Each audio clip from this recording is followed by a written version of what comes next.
घाट के किनारे एक साधु अपना डेरा डाले हुए था। वो वहीं बैठा रहता और एक ही बात चिल्ला उठाता, जो चाहोगे सो पाओगे। कई लोग उस रास्ते से गुजरते थे। उसे ऐसा चिल्लाते देख लोग उसे पागल समझ लेते थे। कई लोग उस पर हंसते तो कई लोग उसका मजाक बनाते। फिर एक दिन एक युवक उसी रास्ते से गुजरा। वो बेरोजगार था। उस साधु की आवाज उस युवक के कानों में पड़ी। वो अब भी वही चिल्ला रहा था, जो चाहोगे सो पाओगे, जो चाहोगे सो पाओगे। ये सुनकर युवक साधु के पास पहुंच गया और उससे पूछा कि क्या सच में जो मैं चाहूंगा वो मुझे मिल जाएगा? क्या आप सही में मुझे दे सकते हो? इस पर साधु बोला कि सबसे पहले तुम्हें ये बताना होगा कि तुम क्या चाहते हैं। तब युवक बोला, बाबा, मैं चाहता हूं कि मैं एक बहुत बड़ा हीरो का व्यापारी बनूं। क्या आप इस इच्छा को पूरा कर सकते हैं? साधु ने कहा, जरूर बेटा, मैं तुम्हें 2 चीजें देता हूं। इसमें एक हीरा है और एक मोती।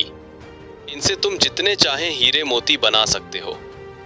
यह सुनकर युवक बेहद खुश हो गया। साधु ने युवक से कहा कि वो अपनी दोनों हथेलियां आगे बढ़ाए।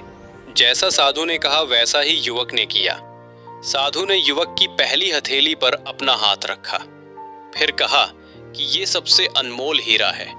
इससे तुम जितने चाहें हीरे बना सकते हो। ये हीरा समय है। इसे मुट्ठी में जकड़ कर रखना। इसे कभी भी हाथ से निकलने मत देना।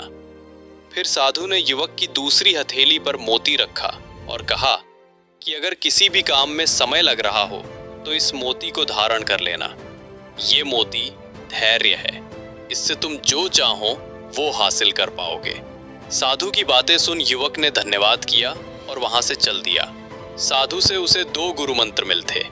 उसने सोच लिया था कि वो समय नहीं गवाएगा और धैर्य से काम लेगा। कुछ ही समय बाद युवक ने एक बड़े हीरे के व्यापारी के पास काम करना शुरू कर दिया। वो व्यवसाय का हर गुर सीखता चला गया और कुछ समय बाद हीरे का बड़ा व्यापारी बन गया। सीख: अगर आप कोई लक्ष्य प्राप्त करना चाहते हैं तो आपको समय और धैर्य दोनों की आवश्यकता होती है। बिना समय व्यर्थ किए अपने लक्ष्य की ओर बढ़ें, साथ ही किसी भी समय में अपने धैर्य का दामन न छोड़ें।